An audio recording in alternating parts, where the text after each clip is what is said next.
Today, we're tackling some cutting-edge research on large language models, LLMs, specifically focusing on scaling laws and how to train compute optimal models.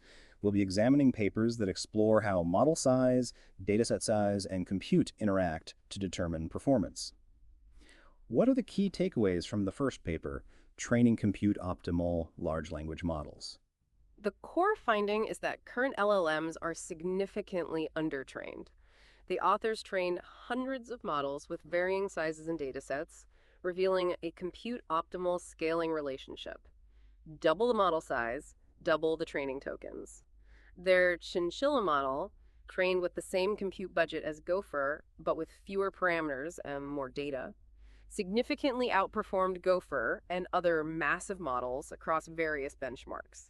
That's a surprising result. Most research has focused on simply scaling up model size. What were the methodological approaches used to arrive at this equal scaling hypothesis? They employed three distinct approaches: fixing model sizes and varying training tokens, analyzing isoflop profiles, constant FLOPs, varying model size and tokens, and fitting a parametric loss function.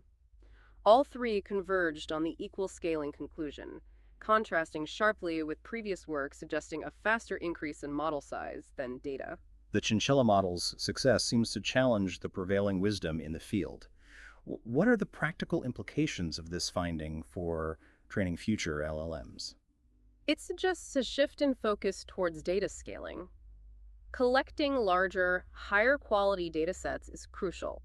Chinchilla's smaller size also reduces inference costs and makes downstream applications more accessible. However, larger datasets introduce ethical and privacy concerns that need careful consideration. Let's move on to the second paper, Scaling Laws for Neural Language Models. This paper also explores scaling laws, but with a different focus. What's the main contribution here? This paper establishes precise power law relationships between language model performance, measured by cross-entropy loss, model size, dataset size, and training compute. It spans several orders of magnitude, showing strong dependence on scale and weak dependence on architectural details like depth and width. The paper identifies power law relationships. How were these relationships used to determine optimal compute allocation? The power laws allowed them to predict the optimal allocation of a fixed compute budget. Surprisingly, they found that optimally compute-efficient training involves training very large models on relatively modest amounts of data and stopping significantly before convergence. Larger models are more sample efficient. That's counterintuitive. Why would training large models to a point short of convergence be optimal? Because larger models are more sample efficient. They reach a given performance level with fewer optimization steps and less data. Training a smaller model to convergence requires far more compute than training a larger model to a slightly higher loss. The paper mentions a critical batch size. What role does this play in their analysis? The critical batch size represents the optimal balance between training speed and compute efficiency. Training below it minimizes steps, above it minimizes compute. They use this concept to refine their compute allocation predictions. The paper also discusses potential contradictions in their scaling laws at extremely large scales. What are these contradictions?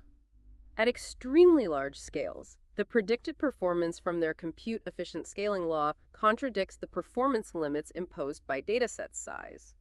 This suggests a breakdown point in their scaling laws, possibly indicating a limit to the information extractable from natural language data. Finally, let's discuss the third paper, Scaling Laws for Fine-Grained Mixture of Experts.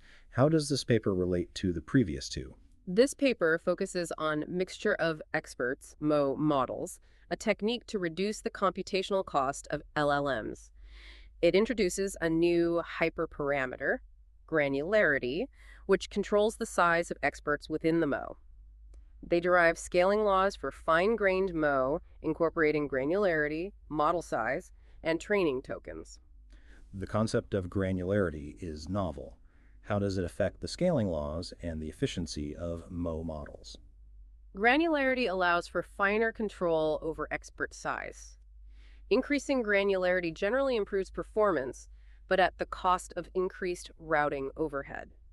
Their scaling laws show that Mo models consistently outperform dense transformers, and this efficiency gap widens as we scale up.